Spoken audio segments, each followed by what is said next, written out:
ಯಾರು ಈ ಸಿಜೆ ರಾಯ್? ಕೇರಳ ರಾಜ್ಯದಿಂದ ವಿದೇಶದವರೆಗೆ ಪ್ರಯಾಣ, ವಿವಿಧ ಕ್ಷೇತ್ರಗಳಲ್ಲಿ ಬಂಡವಾಳ ಹೂಡಿಕೆ, 16 ದೊಡ್ಡ ದೊಡ್ಡ ಐಷಾರಾಮಿ ಕಾರುಗಳು, 43 ಲಕ್ಷ ಚದರ ಅಡಿಗಳಷ್ಟು ವ್ಯವಹಾರ, ಯುವಕರಿಗೆ ಸ್ಫೂರ್ತಿಯಾಗಿದ್ದ ಒಡೆಯ. ಕಾನ್ಫಿಡೆಂಟ್ ಗ್ರೂಪ್ನ ಚೇರ್ಮನ್, ಆದರೆ ಕೊನೆಯಲ್ಲಿ ಕಾನ್ಫಿಡೆಂಟ್ ಕಳೆದುಕೊಂಡು ಆತ್ಮಹತ್ಯೆ ಮಾಡಿಕೊಂಡಿದೆ. ದೇಶ ವಿದೇಶಗಳಲ್ಲಿ ಉದ್ಯಮ ಸಾಮ್ರಾಜ್ಯ ಕಟ್ಟಿದ್ದ ಸಾವಿರಾರು ಕೋಟಿ ಒಡೆಯ ಖ್ಯಾತ ಉದ್ಯಮಿ ಕಾನ್ಫಿಡೆಂಟ್ ಗ್ರೂಪ್ ಮಾಲೀಕ ಸಿಜೆ ರಾಯ್ ಆತ್ಮಹತ್ಯೆ ಮಾಡಿಕೊಂಡಿರುವ ಸುದ್ದಿ ಇಡೀ ಕರ್ನಾಟಕವನ್ನ ಬೆಚ್ಚಿ ಬೀಳಿಸಿದೆ. ಅವರು ಸಾಕಷ್ಟು ದೊಡ್ಡ ಉದ್ಯಮಿಯಾಗಿದ್ದರು. ಜೊತೆಗೆ ಕನ್ನಡ ಬಿಗ್ ಬಾಸ್ ಶೋಗೆ 50 ಲಕ್ಷ ರೂಪಾಯಿ ಕೊಟ್ಟು ಆಗ ಸಖತ್ ಸುದ್ದಿಯಾಗಿದ್ದರು. ಅವರು ದೇಶ ವಿದೇಶಗಳಲ್ಲೂ ಸಹ ವಿವಿಧ ಕ್ಷೇತ್ರಗಳಲ್ಲಿ ಹೂಡಿಕೆ ಮಾಡಿದ್ದು, ಇಂತಹ ದೊಡ್ಡ ಕಾನ್ಫಿಡೆಂಟ್ ಗ್ರೂಪ್ ಸಂಸ್ಥೆಯ ಒಡೆಯ ಜೀವನದಲ್ಲಿ ಕಾನ್ಫಿಡೆಂಟ್ ಕಳೆದುಕೊಂಡಿದ್ಯಾಕೆ? ಇವರ ಒಂದಿಷ್ಟು ರೋಚಕ ಸಂಗತಿಗಳು ಹೀಗಿವೆ ನೋಡಿ.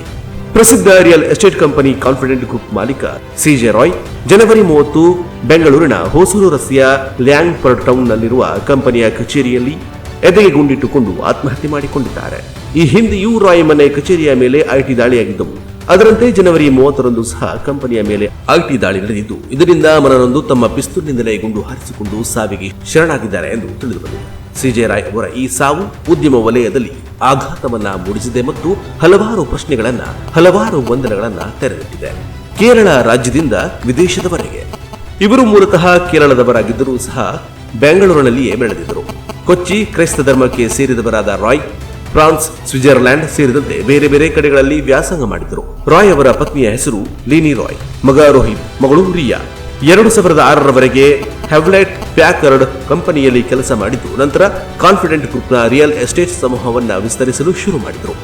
ರಾಯ್ ಕಾನ್ಫಿಡೆಂಟ್ ಗ್ರೂಪ್ ಚೇರ್ಮನ್ ಆಗಿದ್ದು, ದೇಶದ ಶ್ರೀಮಂತ ಉದ್ಯಮಗಳಲ್ಲಿ ಇವರು ಒಬ್ಬರಾಗಿದ್ದರು. ಹಲವು ಕ್ಷೇತ್ರಗಳಲ್ಲಿ ತಮ್ಮ ವ್ಯಾಪಾರ ಸಾಮ್ರಾಜ್ಯವನ್ನ ವಿಸ್ತರಿಸಿದ್ದಲ್ಲದೆ ಗಲ್ಫ್ ಮತ್ತು ಕೇರಳ, ಕರ್ನಾಟಕದಲ್ಲಿ ರಿಯಲ್ ಎಸ್ಟೇಟ್ ಅನ್ನು ನಡೆಸುತ್ತಿದ್ದರು. ವಿವಿಧ ಕ್ಷೇತ್ರಗಳಲ್ಲಿ ಬಂಡವಾಳಗಳ ಹೂಡಿಕೆ.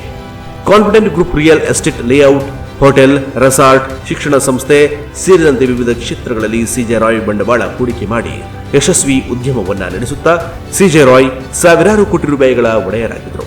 ಜೊತೆಗೆ ಬಡವರಿಗೆ ದಾನ ಧರ್ಮ ಸಹ ಮಾಡುತ್ತಿದ್ದರು. ಇದಕ್ಕೆ ಪೂರಕವೆಂಬಂತೆ ಇತ್ತೀಚೆಗೆ 201 ವಿದ್ಯಾರ್ಥಿಗಳಿಗೆ ಎಜುಕೇಷನ್ ಸ್ಕಾಲರ್ಶಿಪ್ ನೀಡಿದರು. 16 ದೊಡ್ಡ ದೊಡ್ಡ ಐಷಾರಾಮಿ ಕಾರುಗಳು. ರಾಯ್ ಅವರು ಕಾರುಗಳ ಬಗ್ಗೆ ಅಪಾರ ಆಸಕ್ತಿ ಹೊಂದಿದ್ದರು.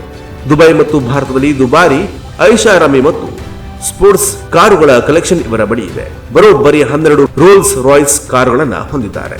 ಇನ್ನು 10 ಕೋಟಿ ರೂಪಾಯಿ ಬೆಲೆ ಬಾಳುವ ಪ್ಯಾಂಟೋನ್ 8 ಕಾರನ್ನ ಸಹ ಖರೀದಿಸಿದರು.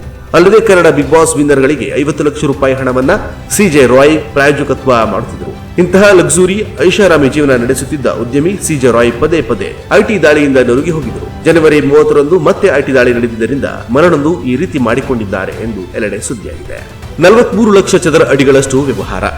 ಇನ್ನು ಇವರು ರಿಯಲ್ ಎಸ್ಟೇಟ್ ನಲ್ಲಿ ಬರೋಬ್ಬರಿ 43 ಲಕ್ಷ ಚದರ ಅಡಿಗಳಷ್ಟು ವ್ಯವಹಾರ ಮಾಡಿದ್ದಾರೆ. ಅಲ್ಲದೆ 150ಕ್ಕೂ ಹೆಚ್ಚು ದೊಡ್ಡ ದೊಡ್ಡ ಪ್ರಾಜೆಕ್ಟ್ ಗಳನ್ನ ಸಹ ಮಾಡಿದ್ದಾರೆ.